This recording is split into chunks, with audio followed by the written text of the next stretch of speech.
Good morning class 9।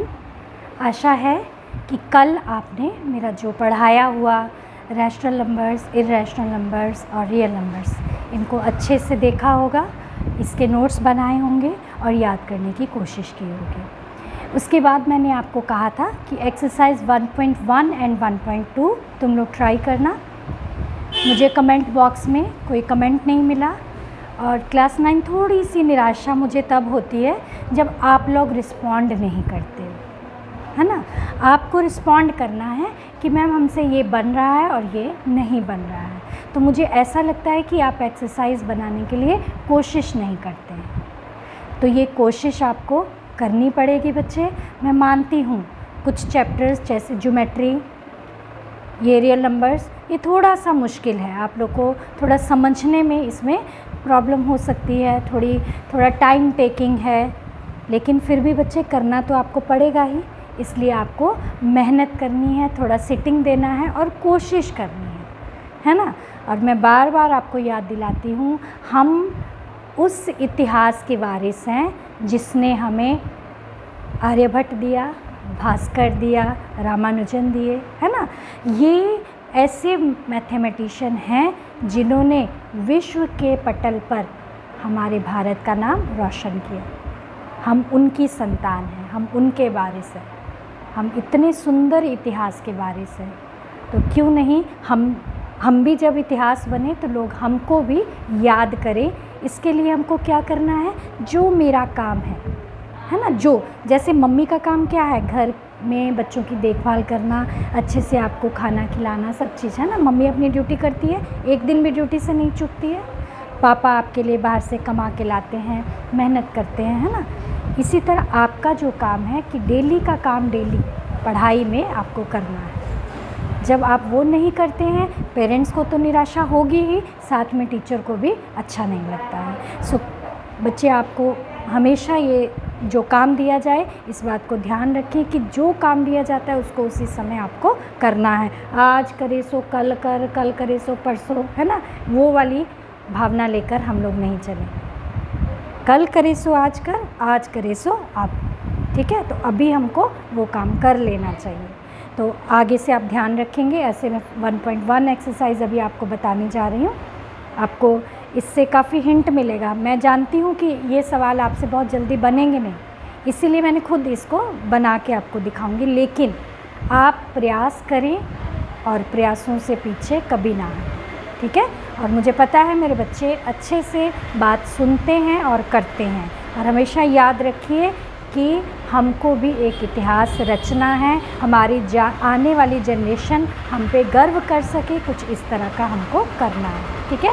तो आइए हम लोग एक्सरसाइज 1.1 का फर्स्ट क्वेश्चन देखें। पहला क्वेश्चन कहता है, क्या 0 एक परिमेय संख्या है? उसके बाद उसकी एक्सप्लेनेशन मांगता है कि इसको एक्सप्लेन करें, इसका विवरण दें। 0 एक परिमेय संख्या है, आपका क्या कहना है? कल की परिमेय संख्या की परिभाषा हमको याद है। ऐसी संख्याएं जिन्हें p/q के रूप में लिखा जाए और p और q पूर्णांक हों, लेकिन q नॉट इक्वल टू 0, है ना। तो यहाँ पर हम लोग फर्स्ट क्वेश्चन को सॉल्व करने जा रहे हैं। क्वेश्चन नंबर 1, 0 क्या है हमारे पास? पूर्णांक है कि नहीं है? यस, है ना। और अगर किसी के बाय कुछ नहीं हो तो हम क्या लिख सकते हैं? 0/1।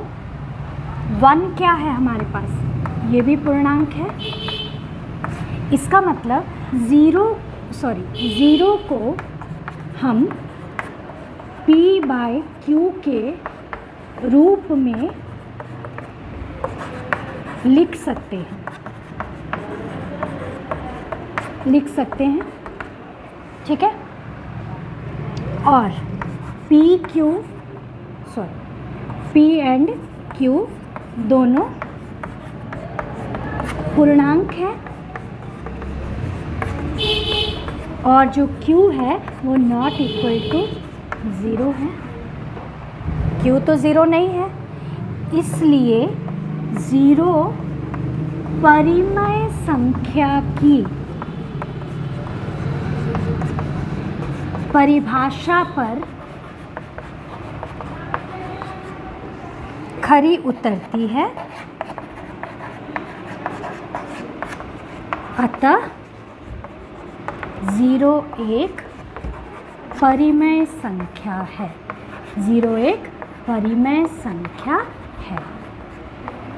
देखो बच्चे, आपको इसकी लैंग्वेज पकड़नी है, आपको भाषा। ऐसे हम लोग बता देंगे 0 मतलब 0/1, 0 भी पूर्णांक है, 1 भी पूर्णांक है, बोलने से नहीं, आपको किस तरह से लिखना है। आप पहले इसको दिखा सकते हो, 0 = 0/1 जो कि दोनों पूर्णांक है, और 0 को हम p/q के रूप में लिख सकते हैं। अतः एंड p और q दोनों क्या है, यहाँ पर पूर्णांक है, इसी से हमने 0 को p/q के रूप में लिखा। और q जो है वो नॉट इक्वल टू 0 है। q हमारा जो नीचे वाला पद है वो हमारा 0 नहीं है। अतः 0 परिमेय संख्या की परिभाषा पर खरी उतर रही है। इसका मतलब ये क्या है, एक परिमेय संख्या है। ये हमारा फर्स्ट क्वेश्चन हुआ। ठीक है। हाँ बच्चे, तो अब आपके पास है क्वेश्चन नंबर 2। 3 और 4 के बीच 4 परिमेय संख्याएं ज्ञात करें। 3 और 4 के बीच अगर आपको नंबर लाइन पे दिखाया जाए, दिस इज़ 3, दिस इज़ 4, 3.1, 3.2, 3.3, 3.4, 31/10, 32/10, 33/10, ये सारी की सारी क्या हो जाएंगी, परिमेय संख्याएं। और किसके बीच में हो जाएंगी, 3 और 4 के बीच में। लेकिन हमको मैथमेटिकली इसको निकालने का मेथड सीखना है, क्योंकि ये तो सिंपल क्वेश्चन था। अगर थोड़ा टेक्निकल, थोड़ा फ्रैक्शन वाला होगा तो उसमें आपको कैसे करना है ये भी समझना है। तो इसलिए हम यहीं से टेक्निक समझते हैं। मैं 2 तरीके से इसको आपको बना के सिखाऊंगी। एक, समझना है हमको, अंडरस्टैंड करना है कि ये कैसे हो रहा है। दूसरा, हमको इसको टेक्निकली जल्दी से सॉल्व करने का ट्रिक सीखना है। ठीक है। तो सबसे पहले हम लोग पहली जो टेक्निक जिसमें आपको सीखना है कि होगा क्या। ठीक है। 3 और 4 के बीच पहली संख्या, अब मैं इसको ड्रॉ करती हूँ। यहाँ पर है आपका 3 और यहाँ पर है 4। 3 और 4 के बीच में पहली संख्या आपकी क्या होनी चाहिए, 3.5 है ना। तो ये कैसे निकलेगी, 3 और 4 दोनों को जोड़ के क्या कर रहे हैं हम लोग, 2 से भाग। यानी कि हमारा मेथड क्या हुआ, 1/2 पहली संख्या प्लस दूसरी संख्या, इस मेथड को फॉलो कर रहे हैं। यानी कि दोनों अंकों का माध्य निकाल दे रहे हैं। तो ये हमारे पास क्या हो जाएगा, 7/2। 7/2 यानी कि 3.5। अब देखो ये 7/2, 3 और 7/2 के बीच में भी कुछ होगा, फिर 7/2 और 4 के बीच भी कुछ होगा। तो अब हम निकालते हैं 3 और 7/2 के बीच संख्या क्या होगी, 1/2 इंटू पहली संख्या प्लस दूसरी संख्या।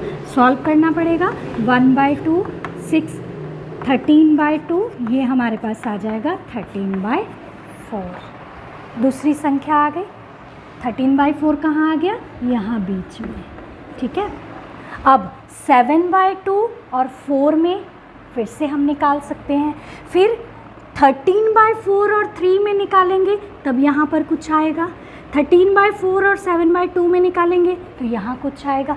मतलब अब जो जो संख्या आ रही है उन दोनों को जोड़ते जाओ और 1/2 से गुना करते चले जाओ। ये आपका मतलब तुम लोग को क्लियर हो गया। 3 और 4 के बीच, फिर उसके उन दोनों के बीच, फिर इन दोनों के बीच, फिर उसके बीच जो आएगा, फिर इधर जो आएगा। इस तरह से करते करते आप कितनी संख्याएं निकाल सकते हैं, अनंत संख्याएं। इसमें थोड़ी कैलकुलेशन आपको करनी पड़ेगी, लेकिन ये मेथड आपको समझ में आना ज़रूरी है ताकि आप इसको अच्छे से समझ पाएँ कि हम कर क्या रहे हैं। ठीक है। अब मैं आपको एक ट्रिकी मेथड बताती हूँ जिससे आप इसको सॉल्व करेंगे।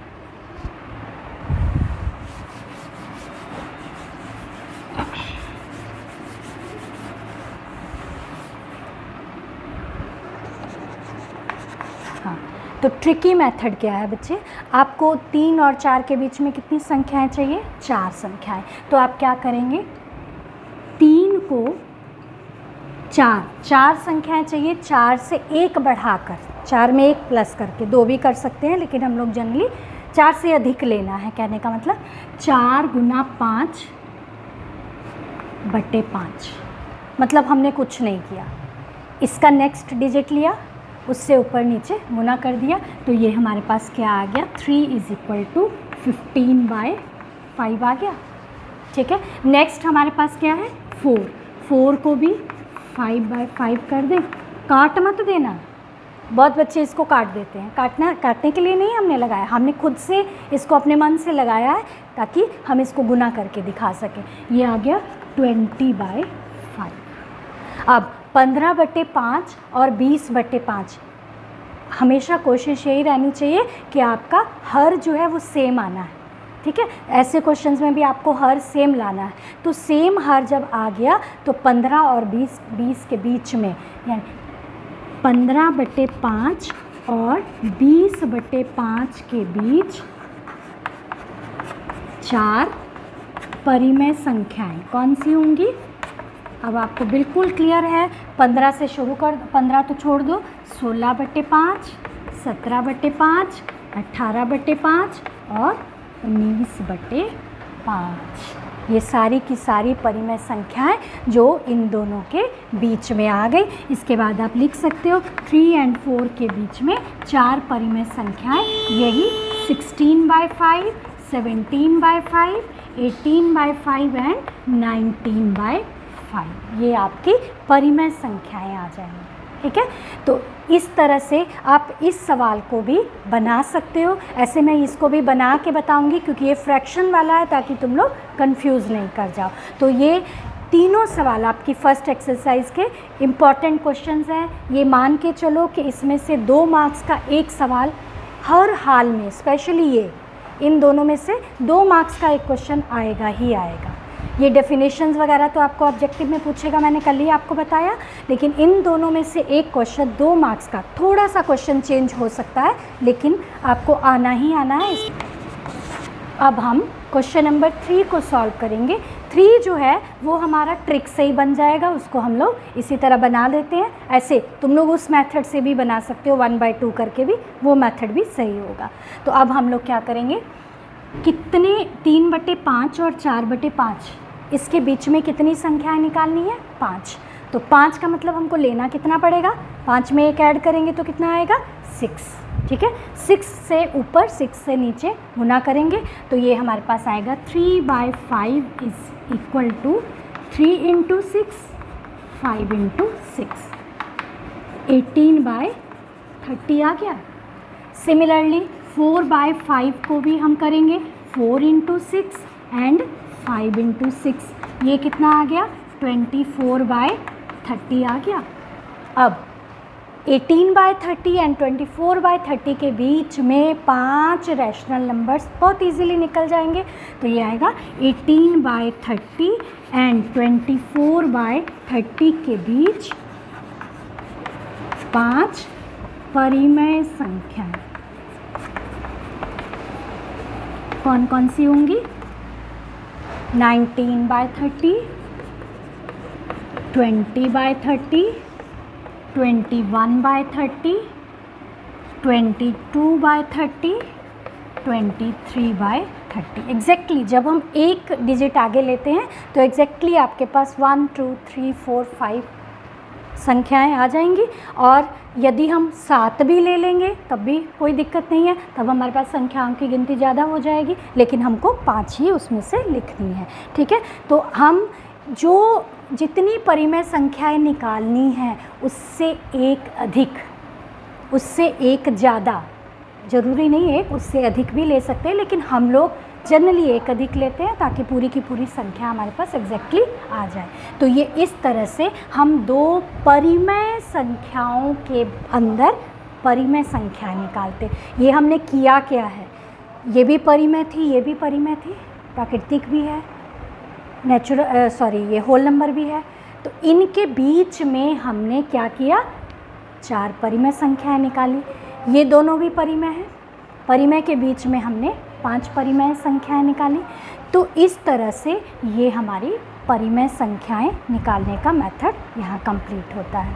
इसके बाद जो आपका 4th क्वेश्चन है इसी एक्सरसाइज 1.1 का, कल मैंने पूरा का पूरा आपको करवाया, लेकिन फिर भी एक बार मैं आपसे एक रिवीजन के तौर पे आपको बताना चाहती हूँ। उसमें 2-3 ही दिए हैं, आपसे पूछ कितने क्वेश्चन सकता है उसमें से। क्या ऐसे देगा, क्या ये सत्य है या असत्य है? प्रत्येक प्राकृतिक संख्या एक परिमेय संख्या है। यस। प्रत्येक परिमेय संख्या एक प्राकृतिक संख्या है? नो, क्योंकि परिमेय संख्या में तो ये भी आ जाएगा, ये तो प्राकृतिक संख्या नहीं है। ठीक है। प्रत्येक पूर्ण संख्या पूर्णांक है। यस और नो? यस। परंतु क्या प्रत्येक पूर्णांक पूर्ण संख्या है? नो, है ना। पूर्णांक जो थे उनकी श्रेणी ज़्यादा थी, माइनस, प्लस एंड ज़ीरो सब मिलके। होल नंबर यानी कि पूर्ण संख्याएं क्या है? ज़ीरो और पॉजिटिव। हमारे पास ज़ीरो और पॉजिटिव जो थे वो केवल क्या थे? पूर्ण संख्याएं थी। Negative integers, positive integers and zero ये मिलके क्या बने थे? टोटल नंबर ऑफ़ इंटीजर्स, है ना, ग्रुप ऑफ इंटीजर्स बना था। तो इसलिए आपको ये कॉन्सेप्ट जो कल मैंने कराया था उसको बार बार आपको रिपीट करना है। ये नहीं कि एक बार देखे वीडियो डिलीट किए हो गई बात ख़त्म, नहीं, उसको आपको हमेशा समय समय पर रिवाइज़ करना है, क्योंकि ये 10th में और आगे चल के भी आपके बहुत काम आने वाला है। अब ये आपकी फर्स्ट एक्सरसाइज यहाँ पर कंप्लीट होती है। क्लास 9 आपकी नेक्स्ट एक्सरसाइज है 1.2, जिसमें आपका फर्स्ट क्वेश्चन जो है वो अपरिमेय संख्याओं को लेकर है। तो हमारा फर्स्ट क्वेश्चन कहता है कि ये कथन जो दिए हुए हैं क्या ये सत्य हैं या असत्य हैं, और अगर सत्य हैं तो भी उसका कारण दो, असत्य हैं तो भी उसका कारण दो। तो पहला क्वेश्चन हमारे पास आता है, प्रत्येक अपरिमेय संख्या वास्तविक संख्या होती है। तो ये बात हमने कल भी पढ़ी थी और आज फिर मैं बता रही हूँ कि प्रत्येक अपरिमेय संख्या वास्तविक होती है, क्योंकि हम जानते हैं कि वास्तविक संख्याएं जो हैं वो किससे मिलकर बनती हैं? परिमेय और अपरिमेय से। ये जो परिमेय संख्या √2 है ये नंबर लाइन पर ही तो स्थित है कि नहीं? तो ये नंबर लाइन पर स्थित है, इसलिए ये जो है ये एक वास्तविक संख्या भी है। जितनी भी अपरिमेय संख्याएं इस रियल नंबर लाइन पर होंगी वो सारी की सारी वास्तविक होंगी, इसलिए हमारा ये कथन क्या हो गया?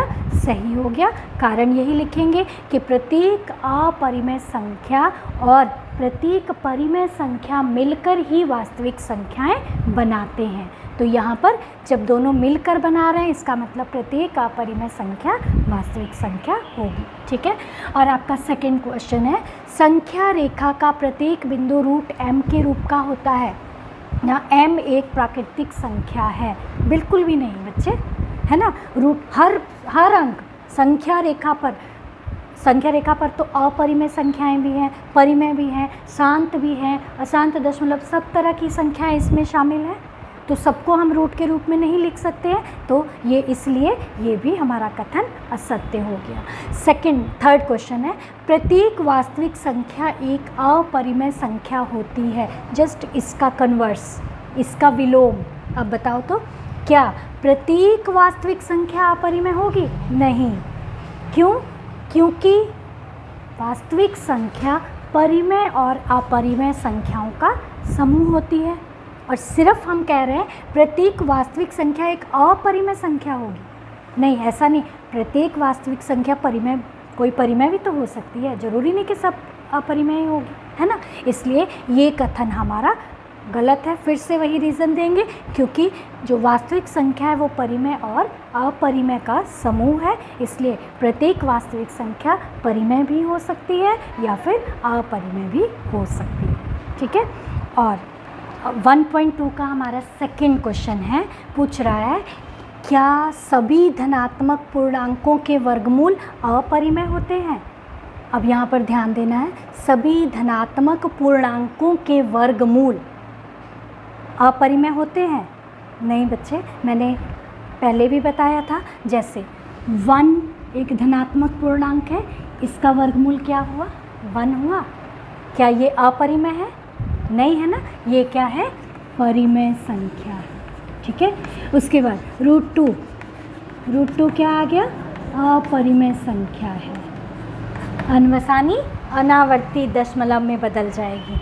उसके बाद √3 क्या है? √3 भी हमारा अपरिमेय संख्या आ जाएगी। √4 क्या हो जाएगा? ये हमारा परिमेय संख्या आ जाएगी।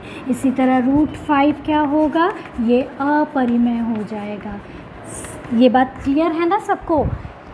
जो फ्रैक्शन के रूप में p/q के रूप में लिखा जा सकता है, जिससे हम लोग p और q को पूर्णांक के रूप में लेंगे, लेकिन इसको p/q के रूप में नहीं लिखा जा सकता है, इसलिए ये एक अपरिमेय संख्या। लेकिन प्रत्येक धन पूर्णांक पॉजिटिव इंटीजर्स है ना, सभी पॉजिटिव इंटीजर्स का वर्गमूल हम ले करके देख रहे हैं। क्या ऐसा है कि सारे अपरिमेय हैं? नहीं, कुछ परिमेय आ रहे हैं और कुछ अपरिमेय भी आ रहे हैं। इसका मतलब फिर वो इसकी उदाहरण मांगता है, तो आप इसकी उदाहरण √4 √9 3 परिमेय आ गया है ना, √16 4 आ जाएगा। तो प्रत्येक धनात्मक पूर्णांकों का वर्गमूल जो है वो क्या होता है? जरूरी नहीं है कि वो अपरिमेय हो, वो परिमेय भी हो सकता है और अपरिमेय भी हो सकता है। और क्लास 9 इसी के साथ आपका नेक्स्ट क्वेश्चन जो होगा वो थोड़ा सा ज्योमेट्रिकल है, तो उसको हम नेक्स्ट वीडियो में बताएंगे। आप अपने कंपास और ज्योमेट्री बॉक्स लेकर उसको बनाएंगे। गर्ल्स, आज तक हमने 7th में 8 में रैशनल नंबर्स को नंबर लाइन पे अंकित किया। बहुत सुंदर से आपने सीखा होगा कि कैसे किसी परिमेय संख्या को संख्या रेखा पर निरूपित करना है ना। 7th में बहुत प्रैक्टिस है इसकी।